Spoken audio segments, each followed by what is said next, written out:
నమస్కారం NSTV news కి స్వాగతం. నా పేరు ఉషా. ముందుగా ముఖ్యాంశాలు.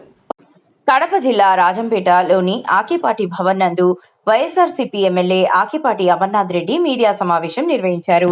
ఈ సమావేశంలో ఆయన మాట్లాడుతూ రాజంపేటలో ఆటవిక రాజ్యం నడుస్తోందని, ఆకేపాడు శ్రీరంగరాజాపురం ప్రాంతాలలో వైసీపీ సానుభూతి పరులు ఉన్నారని, వారిపై కక్షగట్టి నోటీసులు ఇవ్వకుండా దుర్మార్గంగా పేదల భూముల్లో ఫెన్సింగ్ తొలగించడం అన్యాయమని, తానేంటో రాజంపేట ప్రజలకు తెలుసునని, గత ఎన్నికల్లో కూటమి హవా కనిపించినా తాను ఎక్కడా ఎమ్మెల్యేగా గెలిచాను అంటే అది రాజంపేట ప్రజల ఆశీస్సులని, ఇది ఓర్వలేక కొంతమంది రాజకీయ కక్షతోనే తనపై దుష్ప్రచారం చేస్తున్నారని, భూముల ఆక్రమణలని, పేదల భూములు కబ్జా అని తనపై అసత్య ఆరోపణలు చేస్తున్నారని అన్నారు.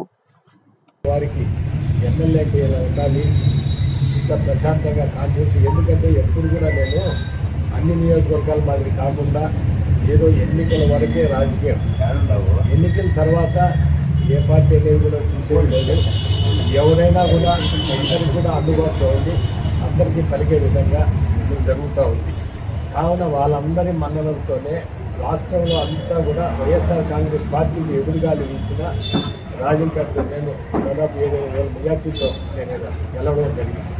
వాళ్ళంతా ఆలోచన ప్రకారం రాజంపేట ప్రాంతం, రాజంపేట నియోజకవర్గం ఇక్కడ జిల్లా రాలేదు, మెడికల్ కాలేజ్ ప్రాజెక్ట్ అయిపోయింది, దానివల్ల ఖచ్చితంగా ఇది తెలుగుదేశం పార్టీ గెలుస్తుంది అని వాళ్ళు అనుకున్నప్పుడు రాజంపేట నియోజకవర్గంలో వైఎస్ఆర్ కాంగ్రెస్ పార్టీ జెండా ఎగరడం నిజంగా వాళ్ళు జీర్ణించుకోలేకపోయారు.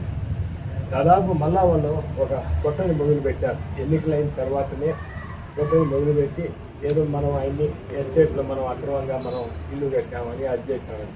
దాదాపు 25 సంవత్సరాల క్రితం నేను అన్ని గుళ్ళు కట్టాను.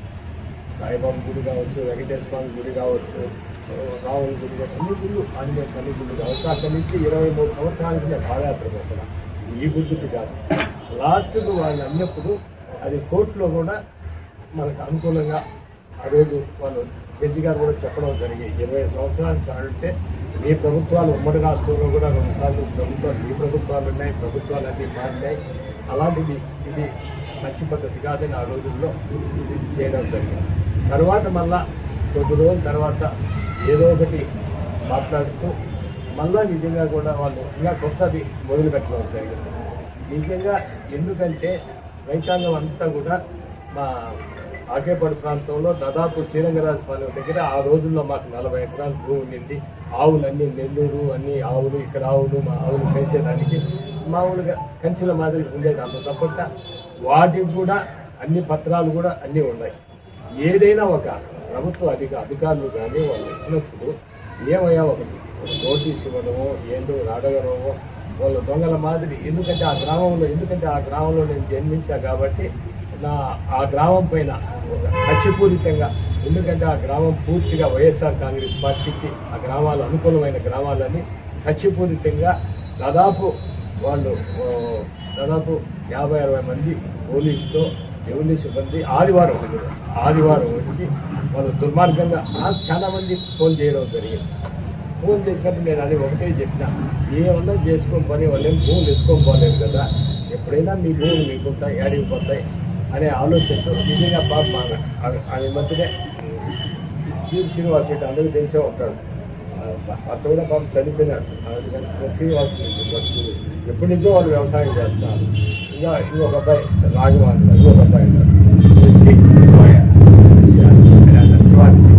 ఆయన వచ్చి ఏమీ స్థితిగతి లేకుండా వాళ్ళ భూములన్నీ కోళ్ళు బాగుంటుంది.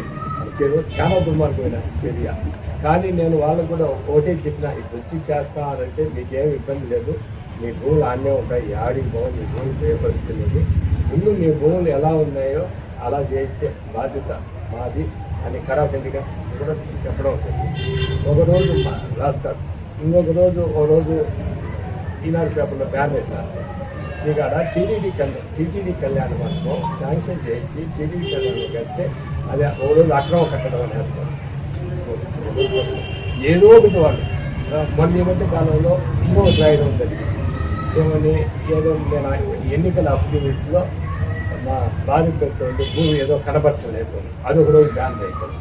ఎందుకంటే వాళ్ళు ఏదో ఒక విధంగా ఒక పుష్పచారం అనేది ఇక్కడ నాయకులపై ఇక్కడ మంచి పేరు ఉన్నది. ఒక పుష్పచారం చేయడం మాకు ఆ రోజుల్లో 2020లోనే రాజంపేట మనకు వ్యవసాయ కుటుంబం కాబట్టి మాది వ్యవసాయం పిచ్చి కాబట్టి వ్యవసాయ పరంగా దాదాపు శంషాబాద్కు 20 కిలోమీటర్ల దూరం ఎయిర్పోర్ట్ హైదరాబాద్లో మాకు 25 ఎకరాలు వ్యవసాయ భూమి ఉండాలి. అలాంటి నాకు 25 ఎకరాల వ్యవసాయ భూమి ఇప్పుడు దాదాపు 100 కోట్లు. అలాంటిది ఆడలేంపు అన్నీ ఇప్పుడంతా పల్లెల నుంచి పట్టణాలకు పోతే మనం పల్లెల మీద మమకారంతో ఇక్కడి నుంచి మనం గ్రామానికి పోవడం జరుగుతుంది. రాజంపేట కూడా ఖాళీ చేసి గ్రామం జరుగుతుంది. ఎందుకంటే మాకు ఆ ఇంటి గురించి ఓ రోజు రాస్తారు. నిజంగా మనం శ్రమజీవి, మనం కష్టపడే మనస్తత్వం, మనం ఎప్పుడు సుఖాన్ని ఎప్పుడు చూసినవాళ్ళం కాదు. దాదాపు ఆయన ఇల్లు అనేది దాదాపు మాకు ఒక దేవాలయం మాదిరి ఇల్లు కాదు, నిజంగా దేవాలయం. ఎందుకంటే సంవత్సరానికి 100 పెళ్లిళ్ళు చేస్తాం. ఇది ఎందుకంటే నియోజకవర్గ ప్రజానికి మనం ఈనాడు జిల్లా కాదు, నియోజకవర్గ ప్రజానికానికి తెలియాలి అని వాళ్ళందరూ కూడా తెలుసు.